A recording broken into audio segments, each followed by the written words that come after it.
राहायला माडीसला आहे। मी शासनाच्या नियमानुसार आणि शासन GRनुसार माझ्या शिंदखेडा तालुक्यात आणि नंदुरबार जिल्ह्यातल्या काही शाळांचं शालार्थ ID प्रकरण हे तक्रार म्हणून मी दाखल केलेलं आहे आणि त्या तक्रारीच्या अनुषंगाने चौकशी चालू आहे।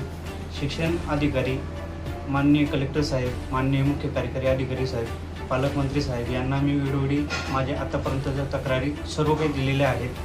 त्या तक्रारीच्या अनुषंगाने शासनाने सदर शाळा लोटन देवदास देसले आणि त्याची पत्नी आणि कर्मचारी हे ज्या शाळेवर कर्मचारी काम करतात, शिंदखेडा तालुक्यातील डाबली दांदाने माध्यमिक विद्यालय, बैडीपाडा माध्यमिक विद्यालय, बैडीपाडा येथे प्राथमिक विद्यालय आणि दबाशीतील माध्यमिक विद्यालयाचे कर्मचारी सर्व येऊन कालच्या दिवशी माझ्यावर त्यांनी जीवघेणा हल्ला केला।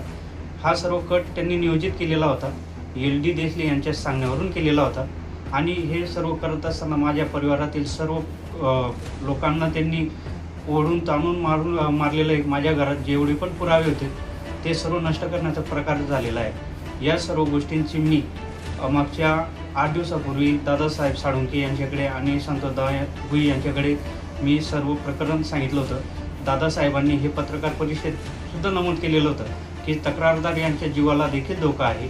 या सर्व गोष्टींची कालच त्यांनी गंभीर्याने दखल घेऊन पोलीस स्टेशन लागले जेवून माझी मदत केली, तरी देखील नरडाणा पोलीस स्टेशन उपनिरीक्षक यांनी माझा गुन्हा अद्यापसुद्धा दाखल करून घेतलेला नाही। सदर प्रकरणात माननीय कलेक्टर साहेब, माननीय मुख्य कार्यकारी अधिकारी साहेब, माननीय शिक्षणाधिकारी धुळे, माननीय शिक्षणाधिकारी नंदुरबार आणि पोलीस अधीक्षक नंदुरबार, पोलीस अधीक्षक साहेब धुळे आणि उपनिरीक्षक आणि सर्वात महत्त्वाचे पालकमंत्री साहेब हेच माझ्या जीवाला जर काही बरं वाईट झालं तर या सर्व गोष्टींसाठी दोषी असतील आणि मला न्याय मिळावा या सर्व गोष्टींसाठी मी दादासाहेब साळुंखेकडे आलो होतो। दादासाहेबांनी मला आश्वासित केलेलं आहे की मी सर्व या पाठपुरावा करेल आणि दोषींवर आपण लवकरच गुन्हा दाखल करू आणि मला न्याय पाहिजे। माझ्या परिवारावर जर उद्या उठून माझ्यावर आणि माझ्या परिवारावर काही पण झालं संबंधित सर्व लोक, संस्था चालक आणि प्रशासन हे जबाबदार असते। मंत्री साहेबांना अगोदर या सर्व गोष्टींची पूर्वकल्पना दिली होती।